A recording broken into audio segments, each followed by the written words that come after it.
7월 22일 북한 뉴스 브리핑 시작하겠습니다. 오늘은 북한의 해킹 위험에 대해서 살펴보도록 하겠는데요. 이 북한이 해킹을 통해 축적한 정보를 이용해서 한국 정부의 고위인사 혹은 특정 인물에 대한 물리적인 위협까지도 가능하다, 이런 경고가 나왔습니다. 자유아시아 방송 21일 보도 내용이죠. 예, 모경재 기자님이 쓰셨네요. 북한 해킹 관련 전문 기자라고 할 수 있죠. 하기명도 쓰셨고요. 북한의 해킹 수준이 우리의 상상을 뛰어넘는 수준까지 발달했다, 이런 것들을 확인할 수 있었던 기사예요. 전문가 인터뷰를 가졌는데 북한이 남북 정상회담을 하는 과정에서도 뒤에서는 우리를 해킹했다, 이런 충격적인 내용입니다. 네, 먼저 지금까지 확인된 이 북한의 해킹 소행에 대해서 좀 정리를 해볼까요? 예, 지난 8일이었죠. 국회 상임위 중에 이제 정보위원회가 열렸는데, 네. 의원들이 이제 박지원 국가정보원장을 불러다가 북한이 저지른 해킹 피해를 확인해 봤습니다. 여기서 나온 내용이 꽤 놀라웠어요.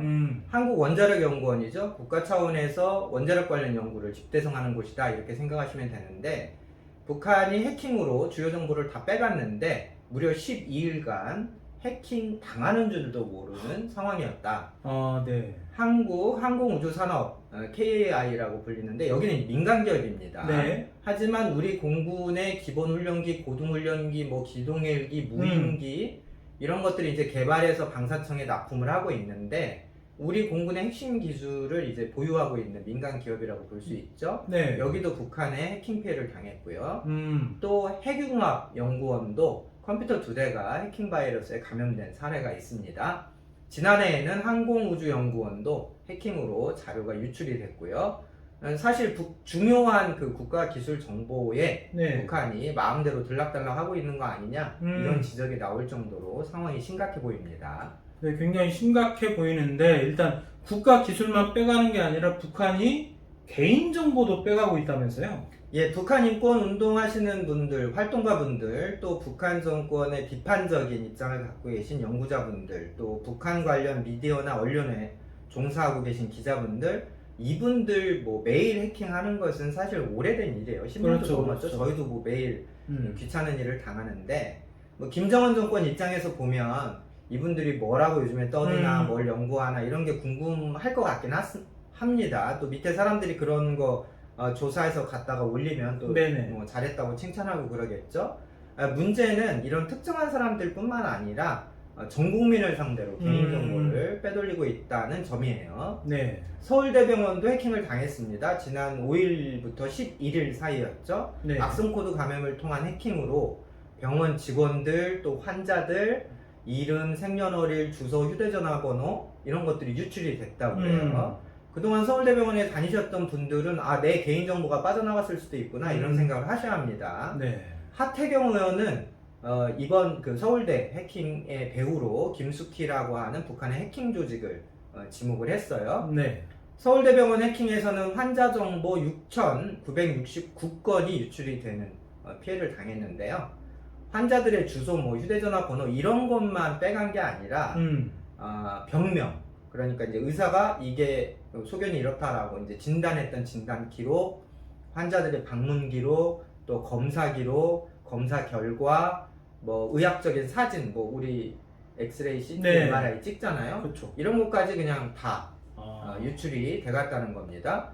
그러니까 공식적으로 말은 하고 있지 않지만 전직 대통령들 문제 있으면 서울대병원 가시잖아요. 네. 전직 대통령을 비롯해서 국내외 핵심 인사들의 민감한 의료 정보가 북한 손에 넘어갔을 가능성이 크다, 이렇게 지적이 되고 있고요. 국정원도 이런 말을 했네요. 최근에 북한의 해킹은 군, 정부뿐만 아니라 민간까지도 가리지 않고 오히려 민간에 대한 해킹이 증가하고 있다, 이렇게 밝혔습니다. 지금까지는 서막에 불과하다, 앞으로는 더 심해질 것이다, 이런 전문가들 지적도 나왔어요. 예, 그렇습니다. 모경재 기자님이 이스트 시큐리티 문종현 이사와 인터뷰를 한 내용을 설명을 드릴게요. 네. 이스트 시큐리티는 우리가 잘 아는 그 알집, 알약, 그렇죠. 안 쓰시는 분이 없죠? 이걸 만드는 회사입니다.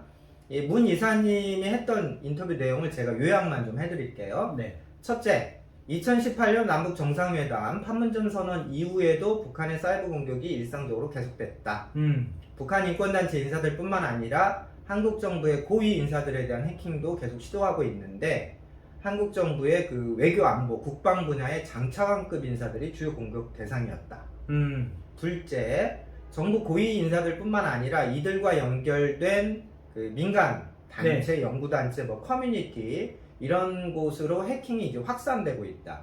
그러니까 만약에 이제 한 사람이 뚫리면 뭐 서로 메일도 주고받고 그렇죠, 뭐 세미나 연결돼 때 초대도 하고 뭐 세미나 발표문도 우리 첨부 파일로 보내잖아요. 네. 이런 식으로 하니까 한 사람이 뚫리면 커뮤니티 하나가 다 뚫릴 수 있는 상황이다. 우리가 이렇게 생각해 볼 수 있겠고요. 세 번째로는 서울대병원 해킹 사건에서 보듯이 만약에 정부 고위 인사의 개인정보가 유출이 됐다면 네. 이를 바탕으로 해서 그 사람에 대한 뭐 추가 해킹이나 물리적 위해도 발생할 수 있다는 겁니다. 서울대병원만 사실 해킹됐던 게 아니라 네. 2016년에는 인터파크 많이 쓰시죠? 그렇죠. 인터파크도 해킹을 당해서 무려 1000만 건의 개인정보가 유출이 됐고요. 2017년에는 우리나라에서 뭐 가장 큰 여행사죠. 하나투어가 해킹되는 바람에 46만 건의 개인정보가 유출된 적도 있습니다. 네.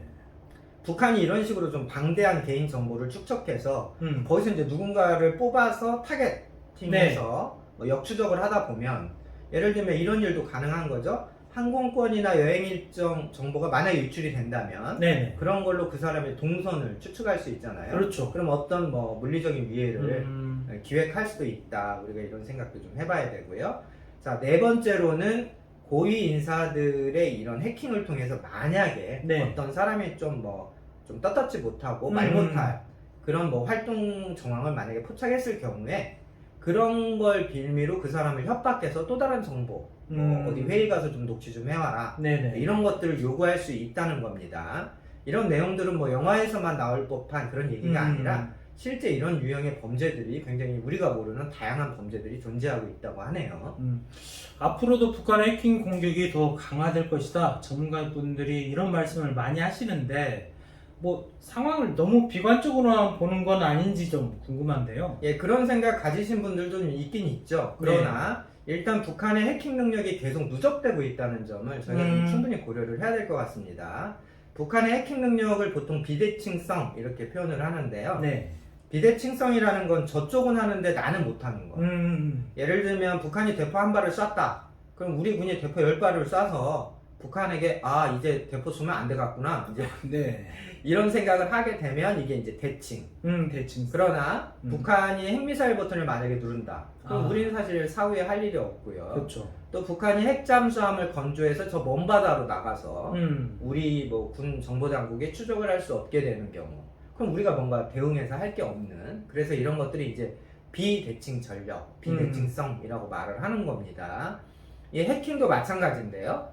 우리 사회는 모든 것이 이제 뭐 전선화 네트워크화 돼 있기 때문에 막아야 할 부분, 감시해야 될 부분은 굉장히 넓은데 북한은 뭐 국제 인터넷도 잘 안 되고 내부에 뭐 인터넷이 있긴 하지만 이 개별 단위의 전산망도 좀 시원치 않기 때문에 북한이 막아야 될 거, 고려해야 될 건 매우 적은 범위인 거죠. 그래서 이제 비대칭성이다라고 말할 수 있는 것이고요. 국정원도 이야기를 했듯이 북한의 해킹이 이제 우리 국가시설이나 뭐 염탐하고 군사기술이나 좀 가져가고 그런 수준이 아니라는 거예요. 암호화폐나 좀 도둑질해서 좀 국가 재정에 좀 쓰고 그런 수준이 아니라 정부 고위인사나 일반 국민을 타겟으로 정해서 구체적인 위협이나 테러를 가할 정도의 수준까지 왔다는 겁니다.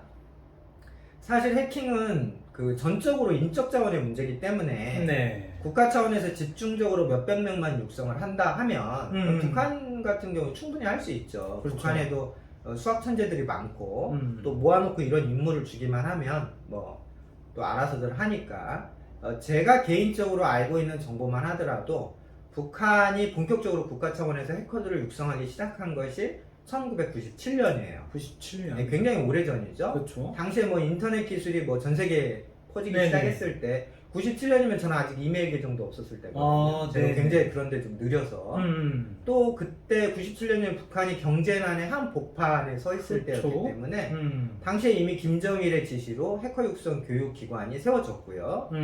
제가 뭐 이쪽 분야에는 문외한이지만 최소한 25년간 뭐 북한이 관련 기술을 음. 국가 집약적으로 누적을 했다면, 축적을 했다면 그 실력은 우리가 상상하는 이상의 것이 아니겠느냐. 이런 것이 합리적인 추론이라고 봅니다. 네, 굉장히 심각해 보이는 문제인데 그렇다면 전문가들이 제시하는 대책은 뭐가 있을까요?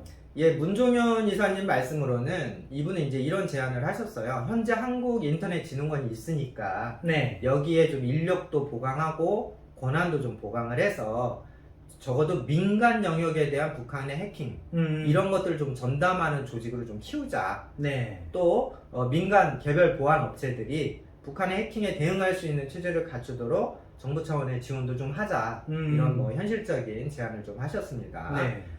정치권에서는 국민의힘이죠. 사이버 안보 기본 법안을 만들자는 주장을 해왔고요. 네.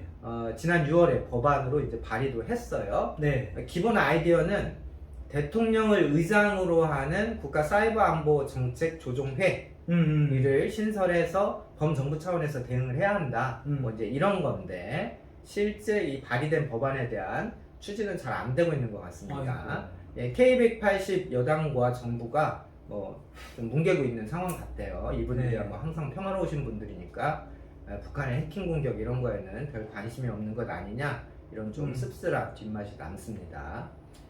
네, 북한에 대해 궁금하신 점 댓글로 부탁드립니다. 좋은 콘텐츠로 보답하도록 하겠습니다. 오늘 북한 뉴스 브리핑은 여기까지입니다. 감사합니다.